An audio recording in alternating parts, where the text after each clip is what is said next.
You are listening to KLRN Radio, where liberty and reason still reign. Twinkle, twinkle, little star. This fall, Inspiration 4 launches as the first all-civilian mission to space. And you could be on board. Up above the world so... Visit inspiration4.com for your chance to go to space. Dealing with COVID-19 is uncharted territory, and everyone has different challenges. People may feel anxious, down, or overwhelmed. For some, these feelings can lead to changes in sleep patterns, an increased use of alcohol or drugs, or withdrawing from the people around them. If you know someone who's having a hard time coping, you can help by reaching out to talk and listen. To learn more about how you can help someone in need, call the Suicide Prevention Lifeline at 800-273-TALK. Some people look to the stars and ask, what if? Our job is to have an answer. We have to imagine what will be imagined. Plan for what's possible while it's still impossible. Maybe you weren't put here just to ask the questions. Maybe you were put here to be the answer. Maybe your purpose on this planet isn't on this planet.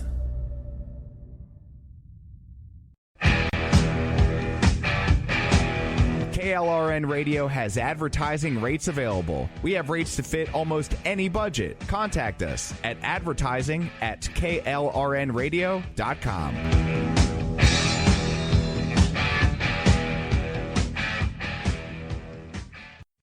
Barman, 6 pints of bitter and quickly. The world's about to end. 6 points coming up. We're not hosting an intergalactic kegger down here. The following program may contain coarse language, adult themes, and bad attempts at humor. Listener discretion is advised.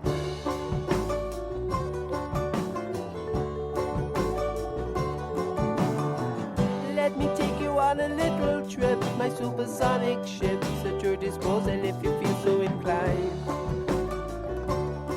Well, alright. We're gonna travel faster than light, so do up your overcoat tight, and we'll go anywhere you want to decide. Well, alright.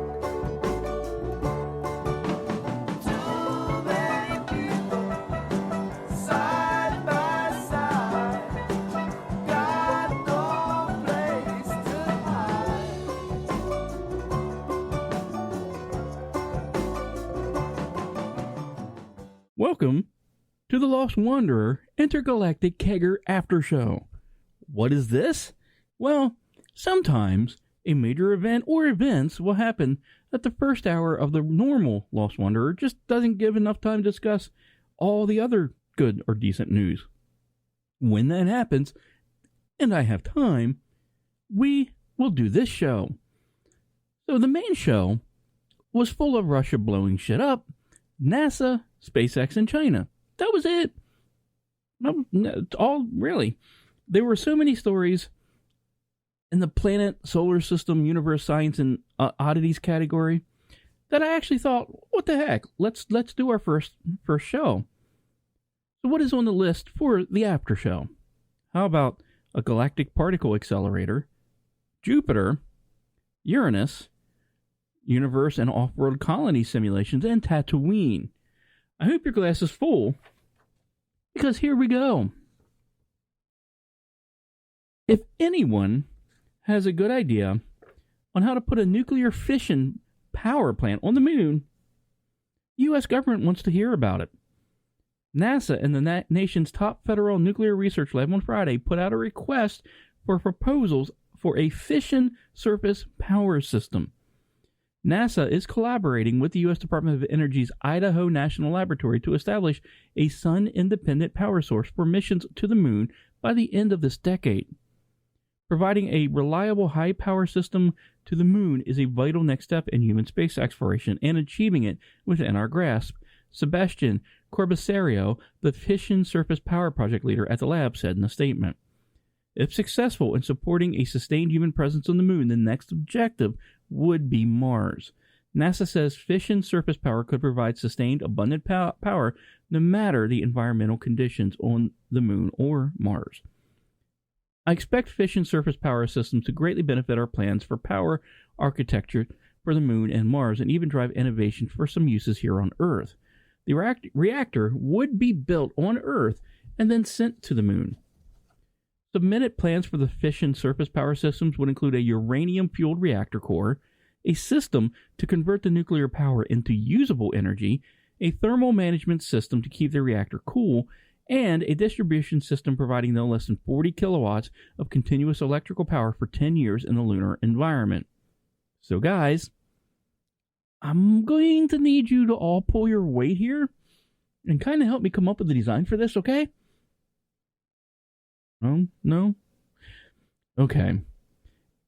Well, the next story is one I probably could have included, but I purposely excluded from the Assholes in Space segment because honestly, I kind of think of it as way kind of a little too cool for that. I mean, technically, this is a story about the Fermi Large Area Telescope and Particle Accelerator that just happened to be discovered, by China. A team of researchers at the Chinese Academy of Sciences have found evidence of a powerful particle accelerator in the galactic center. In their paper published in the journal Nature Communications, the group describes their analysis of data obtained from the Fermi Large Area Telescope. The galactic center is the rotational center of the Milky Way galaxy, and prior research has shown that it contains a large black hole. There are also other entities in the galactic center, such as remnants from supernovae and the Pulsar Wind Nebula, but not much else is known about the interior of the galactic center due to its density. Basically, they're saying it's thick, right? Now, here we go. The cloud is so thick that it is nearly impossible to read many of the forms of radiation within it. Still, most of the field agrees that the galactic center emits a lot of cosmic rays, many of which could be important because they make it to Earth. In this new effort, the researchers sought to learn more about the cosmic rays emitted from the galactic center, particularly those that do make their way to Earth.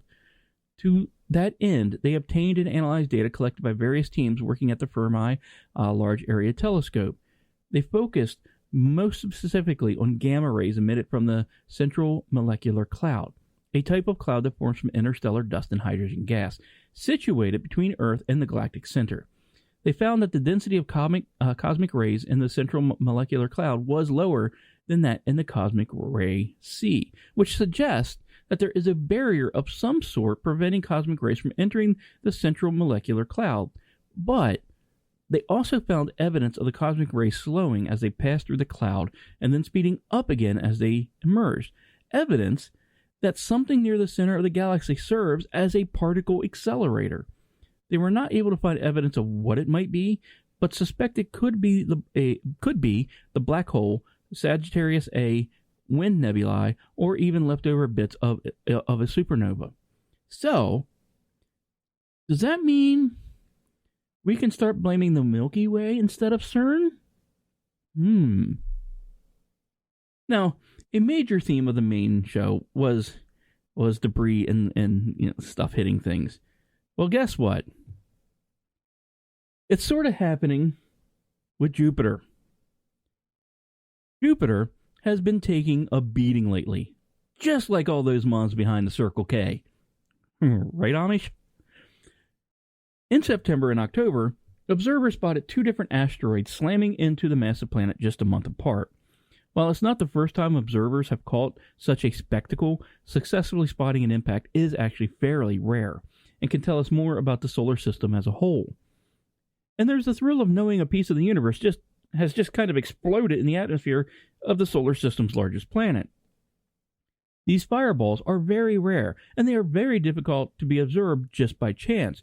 Ricardo Husell, an astronomer at the University of the Basque Country in Spain, who has studied these sightings, told Space.com.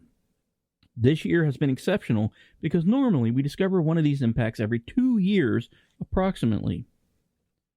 Despite the rarity, the odds of seeing an impact on Jupiter are higher than anywhere else in the solar system, thanks largely to the planet's enormity. Hey, some people like the big ones. You know what I mean? Gotta hit it. Jupiter is both the largest target to hit and the most powerful gravitational tug in the neighborhood besides the Sun itself, increasing its impact rate in comparison with smaller worlds. Many of these impacts are spotted by amateur astronomers. Professionals usually can't arrange to use high-powered telescopes for the large chunks of time necessary for such serendipitous observations, and the flashes are visible even in small telescopes. Nevertheless, the most recently spotted impact was in part discovered by professional astronomer Ko Aramatsu of Kyoto University in Japan, who often has a telescope trained on Jupiter.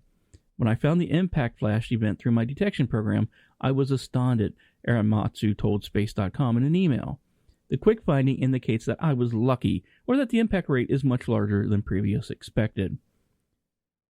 But other observations were still more serendipitous.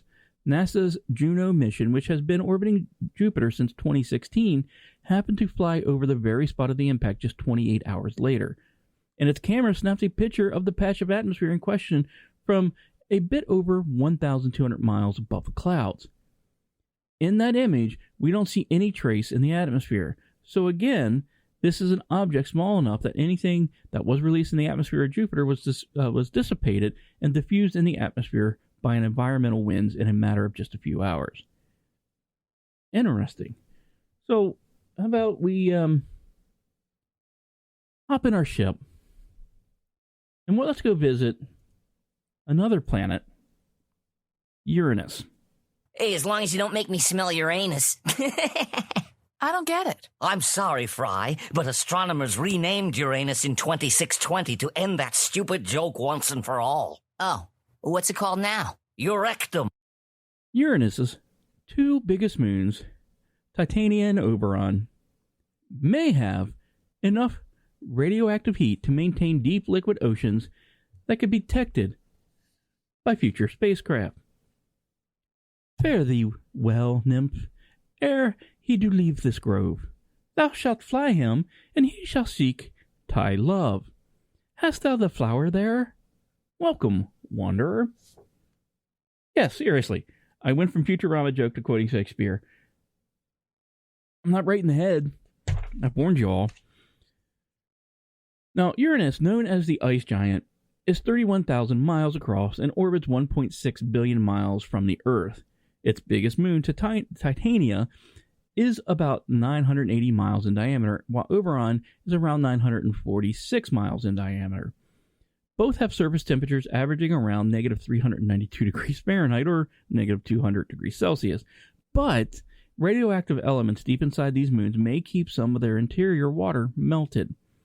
Many of Uranus's smaller moons orbit closer to the planet than Titania and Oberon, and they get most of their internal warmth from tidal heating, the friction heating of the core caused by the gravitational pull of the parent planet. However, tidal heating wouldn't be enough to melt the ice between the larger, more distant moons' frozen surfaces, including Titania and Oberon. However, T&O subsurface liquid oceans could be prevented from freezing by other factors. One of these factors is how many pores the moons have and how big those pores are. A moon with less porous surface would lose more heat into space than a more porous surface. Another factor is whether or not liquid oceans contain ammonia, which would lower the liquid's melting temperature. Thirdly, clathrates, cages of atoms with another atom trapped inside, could limit the heat flux out of the ocean. Now, on Pluto, for instance, clathrates at the base of the ice shell have been proposed to play an important role in preserving a subsurface ocean. And, by the way, Pluto is a planet. According to the modeling results, if Titania had an icy shell porosity of more than 12% or more than 10% ammonia in its sea by weight, the moon could support an ocean more than 0.6 miles today. These estimations could be the same for its slightly smaller moon sibling, Oberon. The researchers have stressed the importance of designing future missions with the capability to detect an ocean in all 5 of Uranus's major moons: Oberon, Titania, Umbriel, Ariel, and Miranda. And, I'd kind of like to explore Miranda. Wait. Yeah, okay. Being told by my executive producer that is not the Miranda I am thinking of, and also apparently Ariel is underage. Okay, moving on quickly, no Lincoln Project here. NASA is leading efforts to launch a space probe to Uranus and its planetary neighbor Neptune, as well as their surrounding natural satellites in the 2030s. Interesting. I'm going to take a sip here, because I actually do record these live. Okay, there we go. A long time ago, in a galaxy far, far away, on a planet where some old guy said, "You will never find a more wretched hive of scum and villainy." No, I'm not talking about DC, but Tatooine, the land of two suns, where changing Obi-Wan to old Ben worked, and wondering how many Skywalkers there must be on a damn planet is not what we're going to talk about here. Instead, there is a new method to detect Tatooine-like planets that has been validated. A new technique developed in part by University of Hawaii astronomer... Oh, God, what the did I do to myself? Here we go. Nader, that's an easy first name. Now let's get the Hawaiian last name here. Wait for it. Haghayapur? Haghayapur? Hi. We're going to go Haghayapur. I mean, come on, guys. I have trouble enough with English names. You know I'm going to drop some Hawaiian names. Okay, fine. This technique has allowed scientists to quickly detect a transiting planet with two suns. Termed circumbinary planets, these objects orbit around a pair of stars. For years, these planets were merely the subject of science fiction, like Tatooine in Star Wars. However, thanks to NASA's successful planet-hunting Kepler and Transiting Exoplanet Survey Satellite, or TESS, missions, a team of astronomers, including Haghayapur, just found 14 such bodies so far. Kepler and TESS detect planets via the transit method, where astronomers measure the tiny dimming of a star as a planet passes in front of its host star, blocking some of the starlight. Usually, astronomers need to see at least 3 of these transits to pin down the planet's orbit. This becomes challenging when there are 2 host stars. Detecting these planets is much more complicated than finding planets orbiting a single star. When a planet orbits a double star system, transits of the same star don't occur at consistent intervals. The planet might transit one star and then transit the other before transiting the first star again, and so on and so on. Now, adding to the challenge, the orbital periods of circumbinary planets are always much longer than the orbital period of the binary star. This means, in order to observe 3 transits, scientists need to observe the binary for a very long time. While that is not a problem with the Kepler Space Telescope, and this telescope observed only one region of the sky for 3.5 years, it does make it challenging to use the TESS telescope to detect these planets, because TESS observes one portion of the sky for only 27 days before pointing someplace else, making it impossible to observe 3 transits of a planet with TESS. In 2020, Haghayapur and his team found a way around this limitation.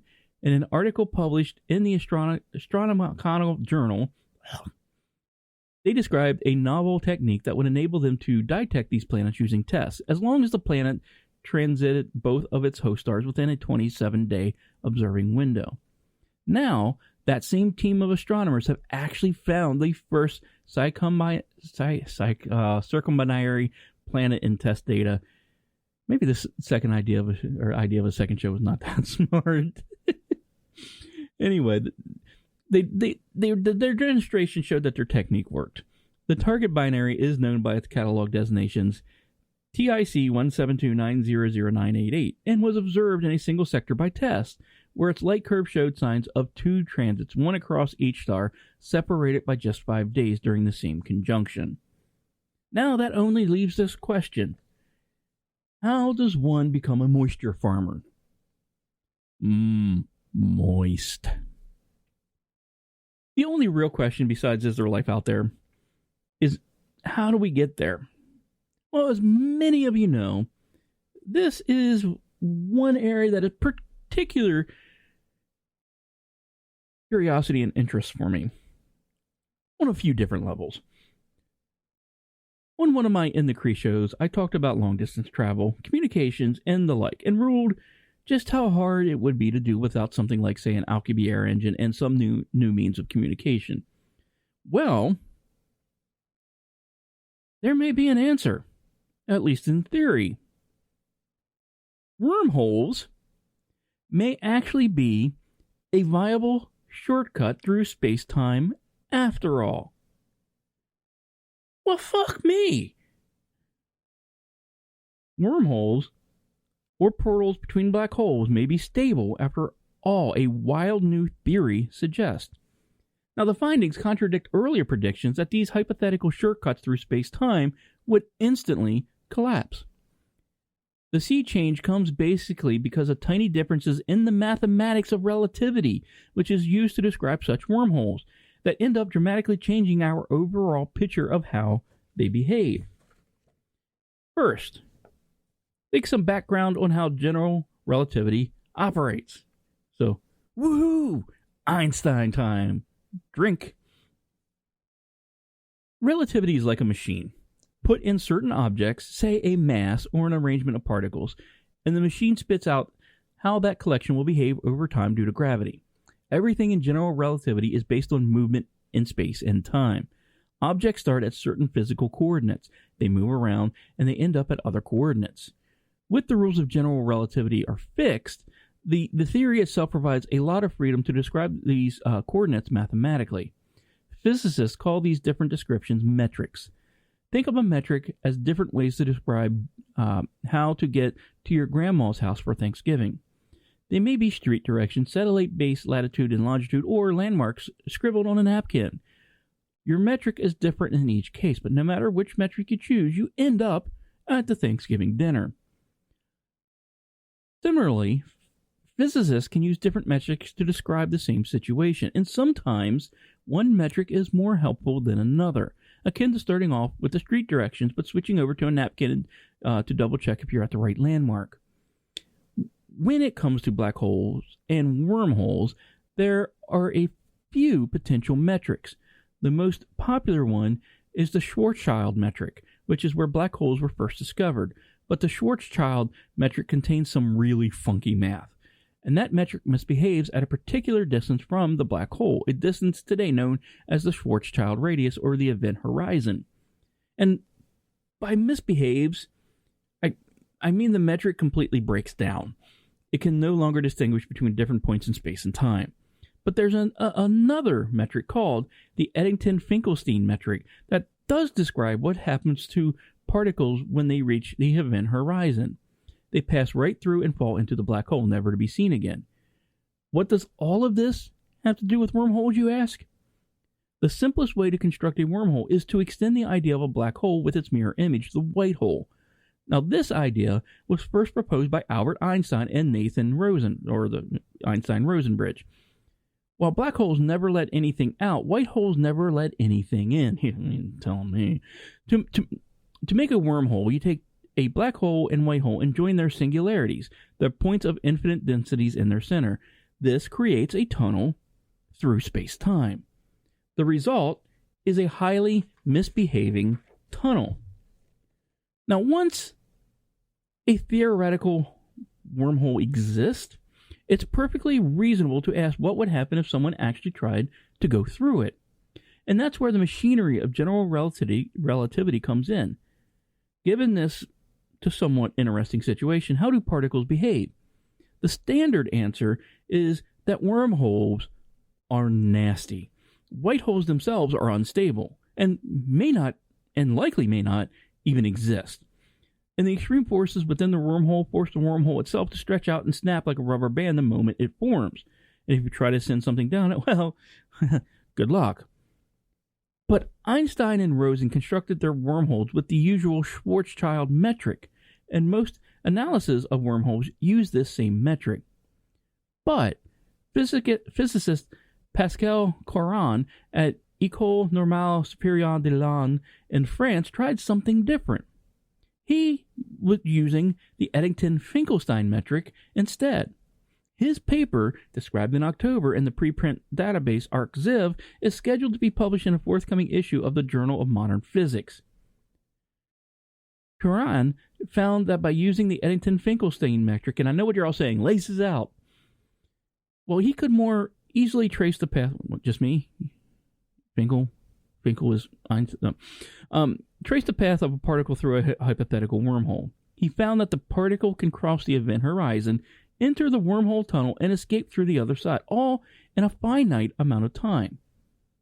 The Eddington-Finkelstein metric did not misbehave at any point in that trajectory. Does this mean that Einstein-Rosen bridges are stable? Not quite. General relativity only tells us about the behavior of gravity and not the other forces of nature. Thermodynamics, which is the theory of how heat and energy act, for example, tells us that white holes are unstable. And if physicists tried to manufacture a black hole-white hole combination in the real universe using real materials, other math suggests the energy densities would break everything apart. However, Claraun's result is still interesting because it points out that wormholes aren't quite as catastrophic as they first appeared, and that there may be stable paths through wormhole tunnels perfectly allowed by general relativity. And you know what this means? Maybe I can go home. With that, time to refill our drinks, take a bathroom break, because unlike Dragon 2, our restrooms actually work. We'll be right back in a few minutes. You are listening to KLRN Radio, America's podcast network.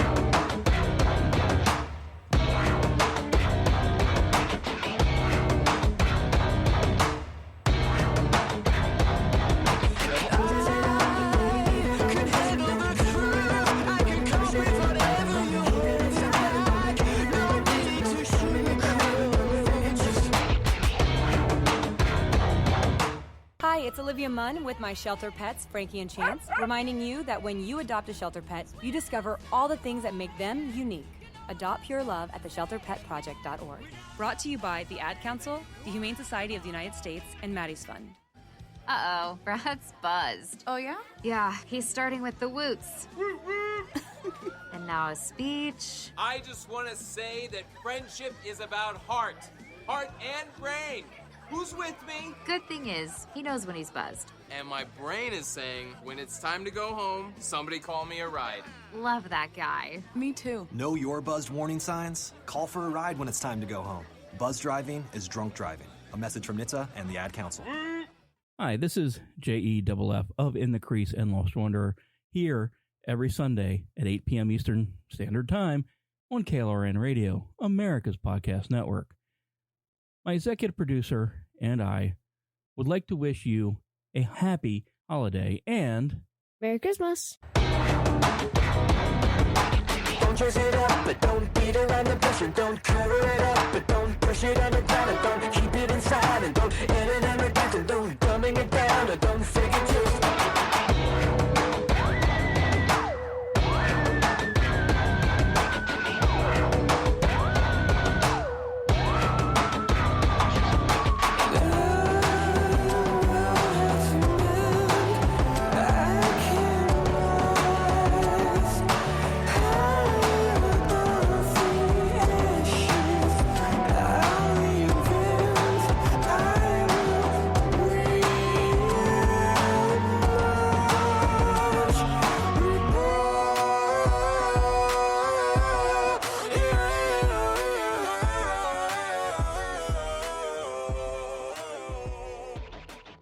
Welcome back to the simulation.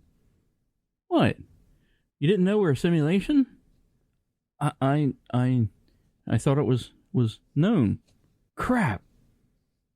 Wait. Being told everyone thinks this is a different timeline? Okay. Well, what if the universe was a giant computer simulation? How many bits would be required to run it? Warning. Math. The visible cosmos may contain roughly 6 times 10 to the 80th power, or 600 million trillion bits of information, according to a new estimate. And my executive producer almost hit me in the back thinking I was a record being skipped. The findings could have implications for the speculative possibility that the universe is actually a gigantic computer simulation. Underlying the mind-boggling number is an even stranger hypothesis. 6 decades ago, German-American physicist Rolf Landier proposed a type of equivalence between information and energy, since erasing a digital bit in a computer produces a tiny amount of heat, which is a form of energy. Because of Albert Einstein's famous equation, E equals mc squared, and there's other parts of that, but everyone only knows the E equals mc squared part, which says that energy and matter are different forms of one another, Melvin Bobstein, a physicist at the University of Portsmouth in England, previously conjectured that a relationship might exist between information, energy, and mass. Oh, wait, that's another Einstein mention. Drink!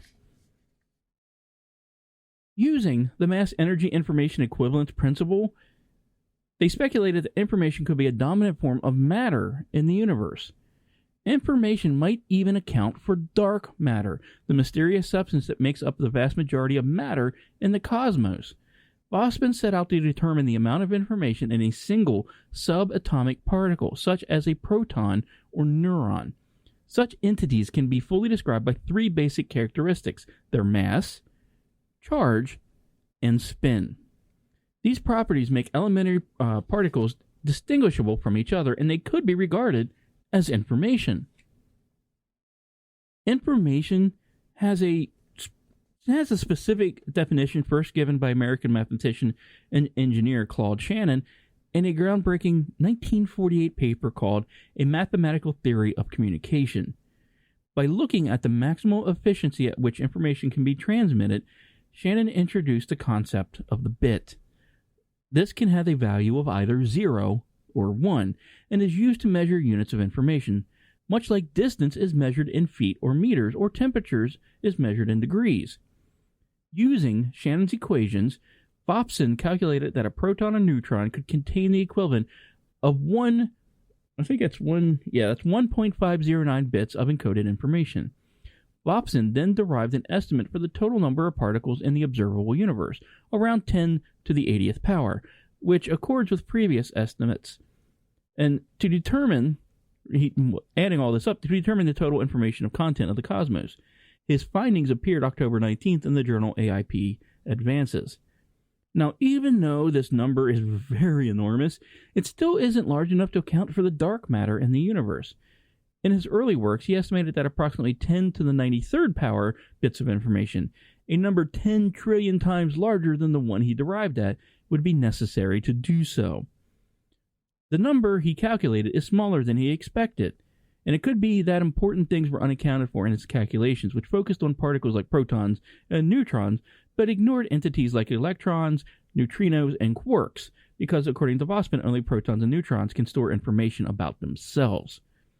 He admits that it's possible that the assumption is wrong, and perhaps other particles can store information about themselves as well.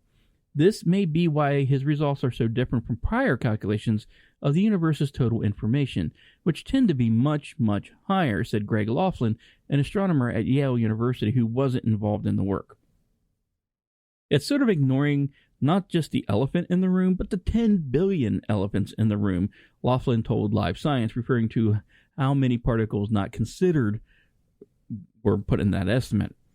While such calculations may not have immediate applications, they could be of use to those who speculate that the visible cosmos is, in reality, a gigantic computer simulation. This so-called simulation hypothesis is really a fascinating idea. Calculating the information content, basically the number of bits of memory that would be required to run the universe, is interesting. Okay, but I'm not done yet, and I seriously wanted to make a deep thought joke and hitchhiker's joke here about the universe computer, but there was another simulation going on an off-world colony simulation that reveals changes in human communication over time with Earth. At its closest proximity, Mars is still almost 55 million kilometers away from Earth, making communication delays and supply issues between the two worlds unavoidable. And this requires crew members to effectively cope with stressful conditions by themselves with limited autonomous resources available on board. With little chance of conducting a trial run in space, scientists have resorted to terrestrial experiments to see how astronauts cope with such challenges.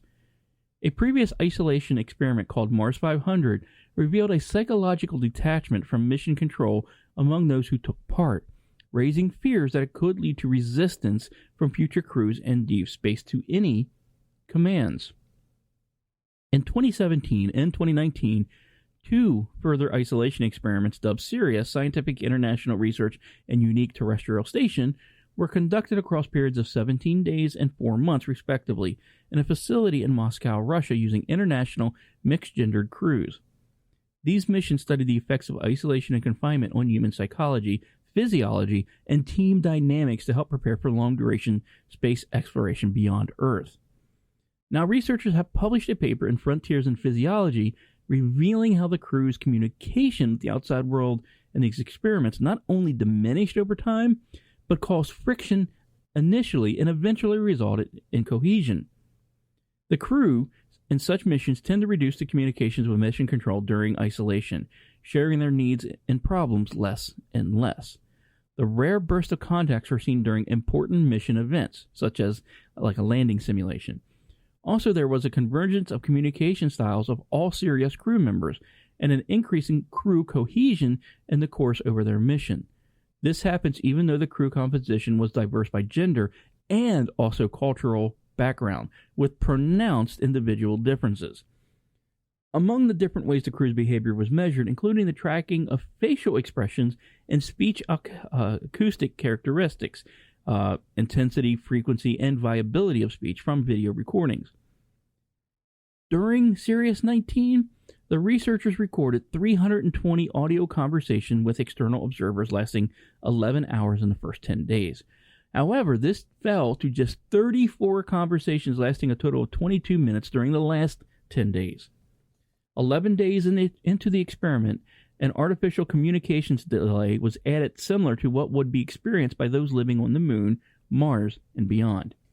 Over the course of 4 months, the number of video messages sent to mission control decreased from 200 in the first week of isolation to between 115 and 120.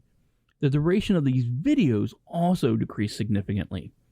Under these conditions, the researchers also noted differences in communication between men and women participants. In women, there were more manifestations of joy and sadness emotions, while men were more likely to demonstrate anger. It should be generally noted that while the male and female parts of the Sirius 19 crew showed significant differences in the style and content of their communications with the control center in the first month of isolation, then during the course of the experiment, these differences were actually smoothed out. The findings show that in autonomous conditions, the crews undergo physiological autonomization, becoming less dependent on the mission control. Also, the crews in such conditions tend to increase their cohesion when crew members become closer and more similar to each other, despite their personal, cultural, and other differences. So these phenomena look promising for future solar system exploration, or for any teams living and working in isolation on Earth. Looking to the future, researchers aim to analyze more data from the latest isolation experiment, Sirius 21, which began on November 4th of this year. This will help in overcoming the limitation of a small sample size that comes with such unique experiments. And that kind of really makes me think, if this is what could happen, say, between Mars and Earth, and I know they said they did some beyond, but just how different could alien life be with just the communication aspect of it, and how we would bridge that gap. And if we actually did, like in a Star Trek universe, start working with aliens, how hostile would it be at the beginning or in the middle, and Could we actually have a cohesive with someone that actually lived on a different planet? Stuff like this actually does really makes me interested and curious. But the real question that comes from things like this is, while we're out there searching for how to get to planets and how to smooth, why are we still searching for alien life? Humans have scanned and searched the heavens of signs of advanced civilizations in the universe, and we found nothing. Absolutely nothing. So maybe we shouldn't be focused on intelligent life, but on any sort of life whatsoever. Now, sure, a tiny microbe may not be as exciting as swapping stories with distant aliens, but signs of non-intelligent life may be much, much, much more common and kind of easier to find in our own galaxy. Life, including intelligent life, evolved on Earth. Yet there shouldn't be anything particularly remarkable about our planet. It's just another random world in the galaxy. So, if intelligent life happened here, it actually must be pretty common. Common enough that we should be seeing signs of alien civilizations all over the place. So that lends the question, where is everybody? That is the heart of the infamous Fermi paradox, and it's the main argument used to fuel the search for extraterrestrial intelligence, or SETI. At first glance, it seems immediately obvious that we should not be alone in the universe. And so we look hard enough, we should actually find evidence for intelligence. Perhaps aliens are blasting radio signals for us to listen to. Perhaps they're just generally blasting the radio and we happen to pick it up. Perhaps they've left artifacts in the solar system designed to monitor us or just hang around. Perhaps they'll engage in mega engineering projects like enclosing their star in a swarm of solar panels. Or perhaps they'll just play around and contaminate their star with heavy metals to announce their presence. But after over half a century of SETI, we still have found nothing. No radio signals, no artifacts, no mega engineering. To date, after over 100 dedicated searches, we absolutely no evidence for any intelligent life in our galaxy or even the universe. The assumption behind SETI is that intelligent life should be easier to detect than regular, non-intelligent life, because intelligent creatures are capable of really making their presence known. If they've invented radio, they can crank up the FM, creating a bubble of detectability racing away from their home system at the speed of light. If they are capable of harnessing a decent fraction of the energy coming from their star, they can transform their entire solar system. If they've cracked interstellar travel, they can spread like weeds through the galaxy. But something in this argument is going wrong. Either intelligent life is as common as we might have hoped, or it's not as detectable as we might have hoped. Either way, it doesn't look like SETI will bear fruit anytime soon. So the question lends itself, perhaps we should just search for extraterrestrial life, rather than focusing on advanced alien civilizations. That means any kind of life. Single-celled organisms floating in oceans, moss clinging to rocks, or the first hints of complex creatures moving around their environments. Sure. These kind of life forms may not be as loud as intelligent life, but that doesn't make them invisible.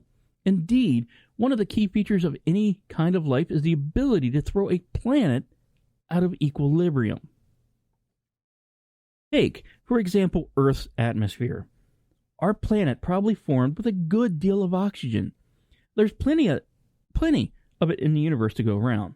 But oxygen is highly volatile and reactive, and it doesn't really last long on its own in an atmosphere. It either escapes into space or binds with other elements and turns it into other things like carbon dioxide or silicon dioxide. But around 2 billion years ago, a planet full of single-celled photosynthetic organisms ate enough carbon dioxide and burped out enough oxygen to completely revamp Earth's atmosphere, giving it substantially more oxygen than it would in equilibrium. life on Earth changed the very character of the planet's atmosphere. And that's detectable. When a distant exoplanet crosses in front of the face of a parent star, the light from that star filters through the planetary atmosphere before making its way to our telescopes. Different elements and molecules in the atmosphere alter the light in subtle but measurable ways. Now, I have to say, this is a very legitimate series of thoughts and ideas. Paul Suter, an astrophysicist at Stony Brook and the Flatiron Institute of New York City, authorized that last piece. It is something I think, I'm a big fan of SETI. I actually do turn my computer on late at night so SETI can crunch some numbers and stuff, or at least they did. But my guess is the reason we're not really doing this is it's probably just not as sexy, so the funding's not there. But I think he is really onto something here, that we should not be looking necessarily for intelligent life, that we should be looking for the markers of just life in general. We should be looking for something that changes the atmosphere of a planet, or give us signs that, there may be trees growing on that planet because it's giving off certain waves that really we only would expect to find from such things. So hopefully there is something out there, or someone out there looking for that kind of detection. Now, this last story, I teased the beginning of the main show. It was a bit of a joke with Aggie on Twitter, but it is really a story I can offer up for this week. So, Aggie, this one's for you. 4 Lego minifigures are going to take a ride around the moon. The characters Kate and Kyle from Lego Education Spike Prime System, as well as Julia and Sebastian from the Lego City toy line, will ride as tiny crew members on NASA's Artemis 1 mission, launching hopefully February 2022. The Artemis 1 mission will test agency's new space launch system Mega Rocket and its Orion spacecraft on a trip around the moon, with a quartet of minifigures joining a crew of human avatars, including a Moonikin and vest-wearing dummies. The minifigures also star in the educationally focused Build to Launch, a STEM exploration series, available on the LEGO Education websites for parents, educators, and students. The series includes 10 weeks of digital content about space and related topics in STEAM, which is science, technology, engineering, art, and mathematics. Just like any astronauts, the minifigures also have a set of 6 ground controllers that will support the space flyers. Each space team minifigure represents a real-life counterpart, such as Command Pilot Kate, Mission Specialist Kyle, to help students better understand the diverse roles, backgrounds, and skill sets that are necessary within the Artemis 1 team. Each minifigure will host episodes featuring their NASA counterpart, as well as interact with students and teachers who submit questions and share their learning experience on social media using #BuildToLaunch. LEGO is a longtime provider of projects and minifigures based on real-life NASA missions, including several generations of space shuttles and Mars rovers for kids, and a growing set of adult-style LEGO builds featuring iconic hardware like the Hubble Space Telescope, the Discovery Space Shuttle, the Saturn V that took Apollo 11 to the moon, and the Apollo 11 Eagle lander. In 2019, upon the 50th anniversary of the Apollo mission, NASA released a short guidebook to various collaborations between LEGO and the agency as far back as 1990. NASA and the LEGO Group have a long history of collaboration on projects that engage children and adults alike to encourage interest in STEM fields and space exploration. So if you're looking for new LEGO space sets for your own budding astronaut, check out some Black Friday LEGO deals for space fans. And I'll take a LEGO space shuttle with the Hubble telescope if anyone wants to get me. My executive producer something for Christmas. Okay, yeah. It's for me. I'm a kid. At least in Alpha Centauri years. Yeah, that's my story. With that, I do think we need to go grab another drink and sit by the campfire and get ready to gaze up at the night or morning sky. November 24th, a SpaceX Falcon 9 rocket will launch NASA's Double Asteroid Redirection Test, or DART, mission from Vandenberg Air Force Base in California at 1:20 a.m. Eastern Standard Time. Also, November 24th, Russia will use a Soyuz rocket to launch a new module to the International Space Station. The Uzlovoy module, also known as Prikol, will dock with Russia's Nauka science module and will serve as a docking port for Russian vehicles. This mission will launch from the Baikonur Cosmodrome in Kazakhstan at 8:06 a.m. Also, November 24th, a Russian Soyuz rocket will launch an unspecified payload for the Plesetsk Cosmodrome, or from the Plesetsk Cosmodrome in northern Russia.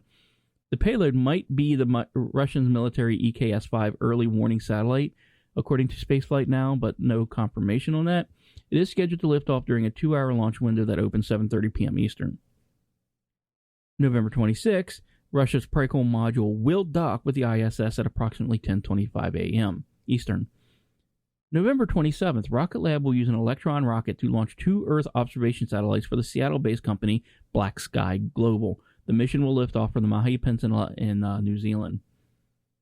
November 30th, NASA astronauts Thomas Mashburn and Kayla Barron will take an approximately 6.5-hour spacewalk outside the ISS to replace a communication antenna. The spacewalk is scheduled to begin at 7:10 a.m. Also, November 30th, an aerospace Soyuz rocket will launch 2 satellites for Europe's Galileo navigation constellation. It will lift off from the Guinea Space Center near Kourou, French Guiana, at 7:35 p.m. Eastern. December 1st, yes, SpaceX will launch another batch of approximately 53 Starlink satellites into orbit from Cape Canaveral Space Force Station in Florida at 1:36 a.m. Guess I know what I'm get to talk about next, Lost Wanderer. December 4th, the only total solar eclipse of the year and the last total solar eclipse until 2023 will be visible from Antarctica. Sky watchers in South Africa, Namibia, the southern tip of South Africa, and some islands in the South Atlantic will be able to see at least a partial solar eclipse, with the moon blocking out a portion of the sun from view.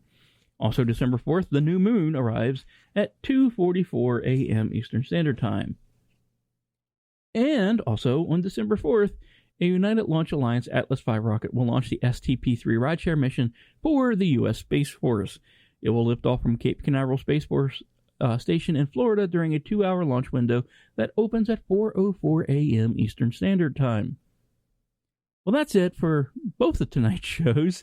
Thank you for tuning in when and however you do it. I hope you enjoyed the extended show. Sometimes when there is a big story like the Russian satellite that may take up like first or all of the main show, or in those times when there just are too far many stories to fit into a single hour, the Intergalactic Kegger Show will be back. You can find me at Stoner Brew & Co. on Twitter.